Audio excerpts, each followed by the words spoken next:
रहता था। उसकी पत्नी का नाम कुसुम और बेटी का नाम गुड़िया था। रामचरण पानी गुजारा करता था, लेकिन उसकी कमाई थी और इसका कारण पानी पूरी का कम बल्कि उसका भुलक्कड़पन था। अरे रामचरण भैया, जरा 10 के पानी। वाह वाह वाह, क्या मजेदार पानी पूरी है।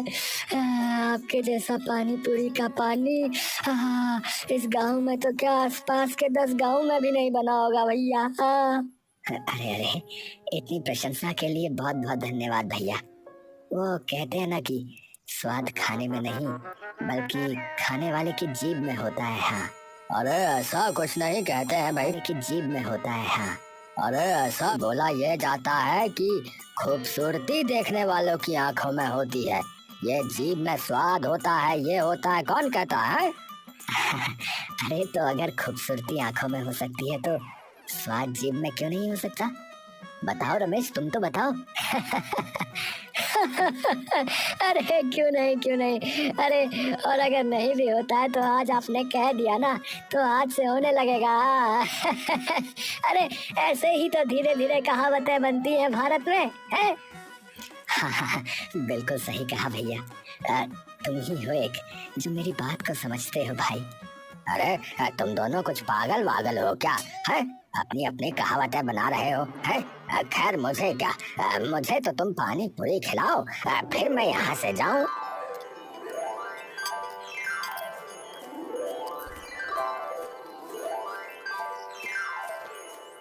कि अचानक रामचरण ने उसे पुकारा।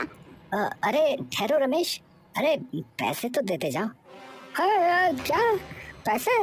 अरे भैया मैंने तो दे दिए थे 10 रुपए। अरे नहीं, अभी तक तो तुमने कुछ नहीं दिया भाई। अरे वाह रामचरण भैया, है आप तो पूरे के पूरे भुलक्कड़ निकले। देखो जरा, मैंने 10 का नोट दिया था, आप भूल गए? रामचरण का माथा ठनका। सच क्या है? उसने सच में पैसे लिए थे या नहीं? बेचारे की याददाश्त धोखा दे गई। रमेश हंसता हंसता निकल गया। अरे बाप रे, कहीं सच में मैंने पैसे ले लिए और मुझे याद नहीं। अरे मैं भी कितना भुलक्कड़ हूँ यार। वहीं खड़ा दूसरा आदमी जब तक पानी पूरी खा रहा था, ये सारा नजारा देख रहा था। उसके चेहरे पर शैतानी मुस्कान फैल गई। वो रमेश से भी एक कदम आगे निकला।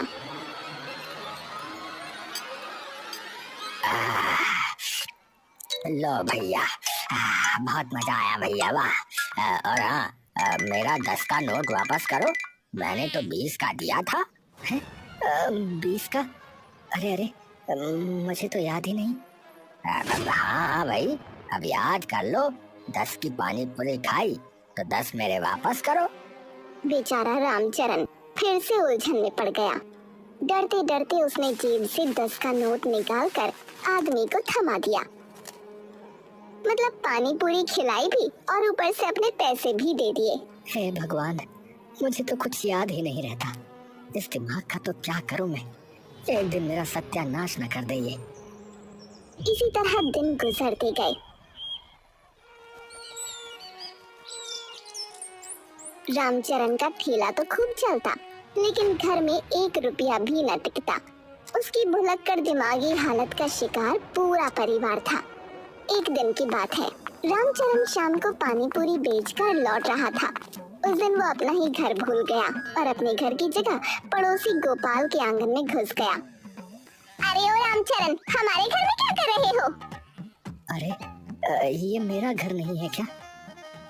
निकल बाहर, भुलक्कड़ कहीं के। बाहर खड़े गांव के लोग ठहाकों में फूट पड़े।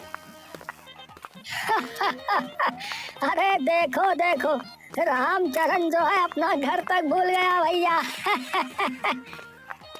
अरे भैया, ये बहुत बड़ा भुलक्कड़ हो रहा है आजकल। हाँ अरे रामचरण, अब तो हद ही हो गई। चलो चलो घर में।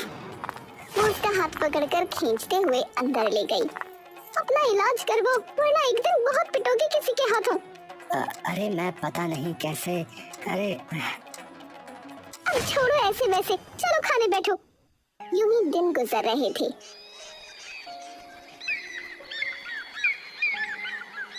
अचानक गांव में चोरी की घटनाएं शुरू हो गईं। एक के घर से छोटा सा बक्सा गायब हुआ जिसमें गहने रखे थे। लोग परेशान हो गए और शक की सुई सीधा रामचरण पर आ गई। अरे सुनो सबके सब लोग, अरे और कौन हो सकता है? यही रामचरण होगा। हाँ, इतना भुलक्कड़ है कि दूसरों का सामान अपना समझकर उठा लेता होगा, और क्या। हाँ, सही कह रहे हो। ये तो अपना घर भूल जाता है, दूसरों का सामान उठाकर भी कह देगा अरे मेरा ही है। अरे नहीं नहीं भैया, अरे मैंने किसी का सामान नहीं लिया। कसम है मुझे अपनी बेटी गुड़िया की, मैंने किसी का सामान नहीं लिया। हाँ, मेरे राम ने ऐसा कुछ न किया होगा। भले ही भुलक्कड़ है पर चोर नहीं। मेरे पापा बुरे नहीं हैं, सब लोग गलत कह रहे हैं। गांव का मुखिया धर्मपाल वहां आया। उसकी गहरी आवाज ने सबको शांत कर दिया। अरे बस करो, जब तक इल्जाम साबित ना हो किसी को दोषी मत ठहराओ। कानून से ऊपर कोई नहीं, समझे? अरे लेकिन मुखिया जी सबको पता है ये नंबर 1 भुलक्कड़ है। हाँ। अरे कहा ना, सबूत के बिना किसी पर उंगली मत उठाओ। लेकिन कुछ लोग मानने को तैयार ही नहीं थे। रामचरण पानी पूरी बेचकर थका हारा घर लौट रहा था। अचानक अंधेरे में नकाबपोश लोगों ने उसे घेर लिया। कौन हो तुम लोग? कौन हो? चोर कहीं के, अब सच उगल देगा तू। ये ले, ये ले, ये ले। बिना कुछ सुने उन्होंने रामचरण पर डंडे बरसा दिए। बेचारा दर्द से चीखता रहा, फिर अंधेरे में गायब हो गए। अरे भैया, अरे भगवान, अरे मैं चोर नहीं हूँ। गांव की सुनसान गली में उसका करहाना गूंजता रहा। रामचरण घायल होकर बिस्तर पर पड़ा था। उसके शरीर पर पट्टियां बंधी थीं और आंखों में बेबसी। घर का कोना कोना मानो दर्द से कराह रहा था। कुसुम का चेहरा चिंता से झुर्राया जा रहा था और छोटी गुड़िया की आंखों में सवाल तैर रहे थे। पापा, आपको किसने मारा? आपने किसी का कुछ नहीं बिगाड़ा, फिर सबने क्यों मारा? बेटी, उन्होंने मुझे चोर समझकर पीटा है, पर मैं निर्दोष हूँ। बस मेरी किस्मत। हे भगवान, ये क्या दिन दिखा दिए। अब घर कैसे चलेगा? ठेला कौन लगाएगा?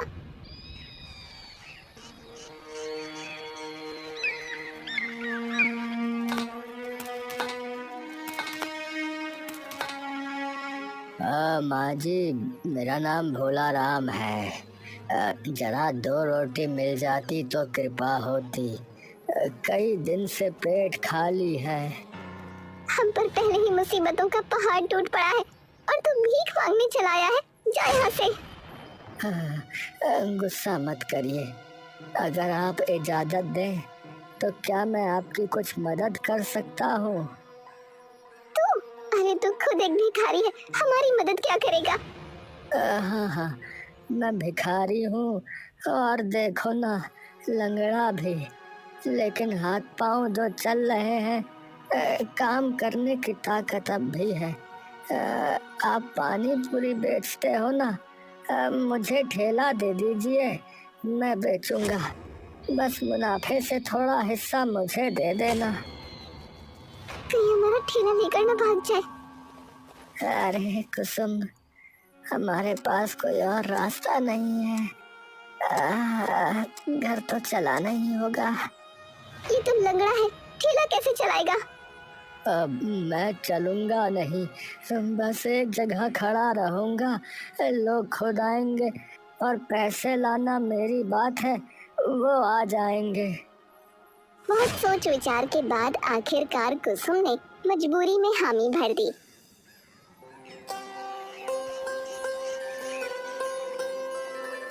अगले दिन सुबह से ही भोला राम लंगड़ाता हुआ ठेले पर खड़ा था। उसके चेहरे पर संकल्प की चमक थी। अरे देखो देखो, है? पहले भुलक्कड़ पानी पूरी बेचता था, अब लंगड़ा बेच रहा है। हाँ, लगता है ये ठेला भी किसी दिन अपने पैरों की तरह डगमगा देगा भैया। लोग हंसते मजाक उड़ाते, पर भोला राम ने ध्यान नहीं दिया। वो शांत भाव से ग्राहकों को पानी पूरी परोसता रहा। लेकिन इसी बीच गांव के हालात बिगड़ते ही गए। चोरी की घटनाएं थमने का नाम ही नहीं ले रही थीं। मुखिया जी बता रहे हैं, अगर चोर नहीं पकड़ा गया ना तो हम गांव छोड़ देंगे, बता रहे हैं। मेरा मंगलसूत्र तो चला गया, ऐसे कैसे चलेगा? मुखिया जी आपसे नहीं हो पाएगा, आप बस बैठे रहिए। हाँ अरे शांति रखो है। अरे मैं भी चाहता हूँ कि चोर का पर्दाफाश हो, लेकिन धैर्य रखना पड़ेगा। हाँ तभी अचानक खबर फैली। गांव का लड़का रमेश घर छोड़कर भाग गया। हाँ, क्या कहा? रमेश भाग गया? मतलब वही चोर था, सबका सामान उठाकर भाग गया। देखा देखा, हमने पहले ही कही थी हमने। अब तुम्हारा क्या काम बचा मुखिया जी, बताओ। नहीं बता दो, अब तुम बता ही दो।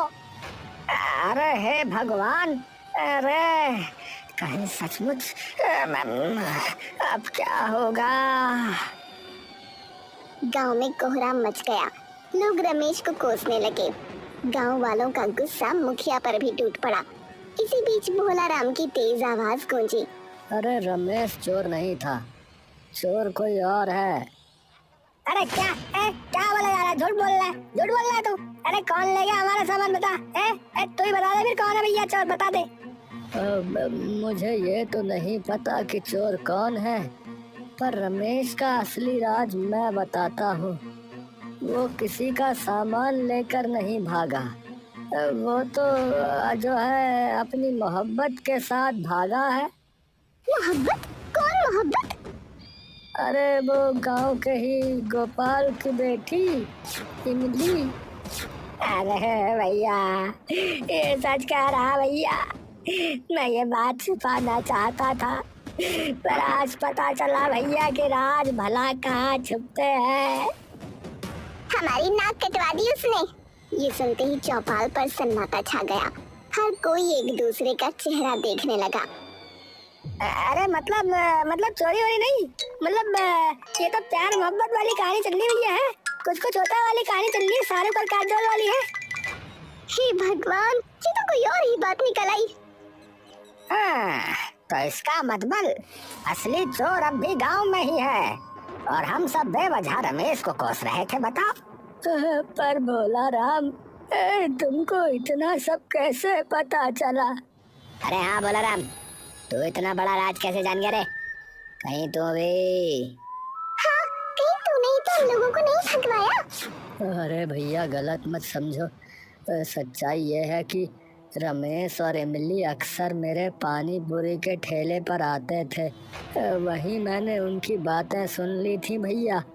और गोपाल भैया, सरोज भाभी, इसमें आपकी नाक कटने जैसी कोई बात नहीं है। आपकी बेटी ने चोरी नहीं की बल्कि प्रेम किया है। अगर आप लोग मान जाते तो आज उन्हें भागना ना पड़ता। सही कह रहे हो। हाँ, हमने ही उसकी बातें अनसुनी कर दी भैया।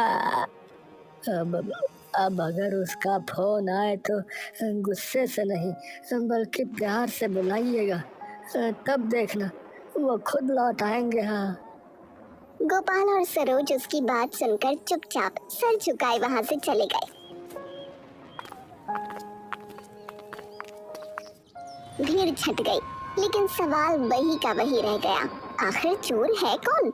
अगले दिन मुखिया धर्मपाल का नौकर हरिराम भोला राम का मजाक बनाने के लिए लंगड़ाता हुआ आया और बोला, अबे चल लग रहे हैं, मुझे भी जरा तेरी मशहूर पानी पूरी खिला चल।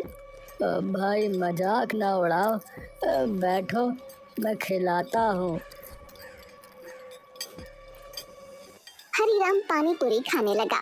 तभी कुछ लोगों की नजर उस पर पड़ी। उन्होंने देखा कि उसके हाथ की उंगली में वही अंगूठी चमक रही थी जिसकी चोरी की रिपोर्ट गांव में हुई थी।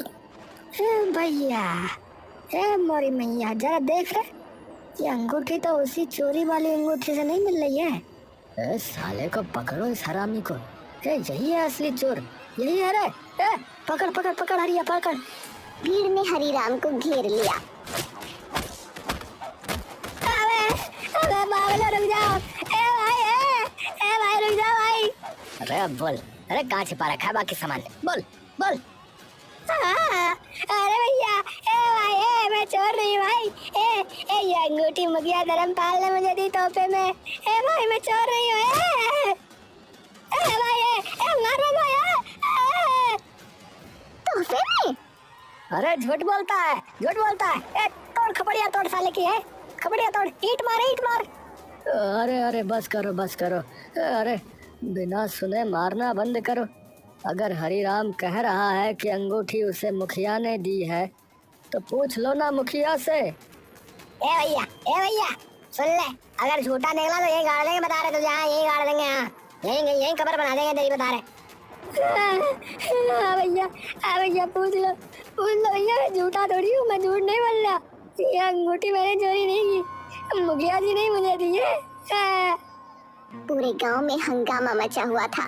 हरीराम की बात सुनकर सब लोग मुखिया धर्मपाल के पास पहुंचे। मुखिया जी, बताओ, हम सूद देंगे, तुम बता रहे। हमें बताइए कि आपके इस नौकर के पास ये जो अंगूठी है, ये आपने इसे दी है? जल्दी बता दो हमें, हमारे माथे की नजर जो है ना वो चढ़ रही है, बता रहे। अब ये अंगूठी, हाँ ये तो मेरी ही है, मैंने ही हरीराम को दी थी। लोगों ने राहत की सांस ली। तभी भीड़ में से किसी ने ऊंची आवाज लगाई। अरे भैया, छोटा मुंह बड़ी बात, लेकिन क्या इसका मतलब ये नहीं हो सकता कि मैंने चोरी की है? अरे मूर्ख इंसान, सुनार की दुकान पर एक डिजाइन की कई अंगूठियां मिलती है, जो खरीदता हो उससे पूछ ले। भारी खामोशी छा गई। तभी कुछ लोग बोले, हाँ भैया, बात तो सही है। नहीं बात सही है, मतलब कि सुनार यही डिजाइन की कई अंगूठियां बनाता होगा, है ना? आप पर शक करना गलत लग रहा है मुझे तो भैया। तुम क्या कहते हो रे मनोज? भीड़ में हलचल मच गई। हरीराम रोते रोते बोला, देखा, मैंने कहा था ना मैं चोर नहीं हूँ। तुम लोग मानते ही नहीं हो। बात बताओ, कूट के रख दिया, धुन के आटा बना डाला मुझे। लोग शर्मिंदा हो गए और हरीराम को छोड़ दिया। लेकिन अब सवाल और बड़ा हो गया। अरे लेकिन बात तो फिर ये है कि असली चोर कौन है? हाँ भैया, असली चोर कौन है? हाँ असली चोर कौन है फिर? कौन है असली चोर? उस रात गांव के 4-5 लोगों ने तय किया कि पहरेदारी होगी और ये बात किसी और तक न पहुंचे, वरना चोर चौकन्ना हो जाएगा। वो लोग रात में लाठियों के साथ गलियों में घूम रहे थे। अंधेरे और सन्नाटे में सबकी धड़कनें तेज हो चुकी थीं। अचानक किसी ने देखा, भैया देखो, वो कोई आदमी कहीं चोरी छिपे जा रहा है, देखो। वो चारों फौरन उस तरफ भागे और दौड़कर उस आदमी को पकड़ लिया। वो भोला राम था। तो तू ही है असली चोर, है? पानी पूरी बेचने का ढंग किया है और चोरी करने गांव में घुस आया। भोला राम हांफते हुए हाथ जोड़कर बोला, नहीं, मैं चोर नहीं हूँ। मैं भी आप लोगों की तरह चोर का पता लगाने के लिए रात में निकला हूँ। अरे झूठ बोल रहा है, सरासर झूठ बोल रहा है ये बंदा। अरे अभी मंदिर में असली चोर घुसा है, वो मूर्ति का मुकुट चुराने वाला है। वो लोग ये सुनकर हैरान रह गए। भैया, क्या सच बोल रहे हैं या हमें बेवकूफ बना रहे हैं? अरे भैया, अरे चलकर देख लो ना, यकीन नहीं हो रहा है तो। अरे एक मिनट, मैंने तो ध्यान नहीं दिया। अरे भैया ये देखो, ये तो लंगड़ा के चल ही रहा, मतलब इसने झूठ बोला, ये नाटक कर रहा था अब तक। अब तो पक्का हो गया कि चोर यही है। हाँ अरे मोरी मैया, भैया, अरे हमने ये नजरअंदाज कैसे कर दिया भैया? ए लल्लन, ए गिट्टी, ए माधव, ए सिलवट्टा, देख भैया क्या हो रहा है ये। अरे वो मैं बाद में सब समझाता हूँ, पहले एक बार मंदिर में चल के देख तो लो बस। भैया चलो, कह रहा है तो चल के देखते हैं और फिर बाद में इसकी हड्डियों की हजामत करते हैं। हाँ चलो भैया, चलो।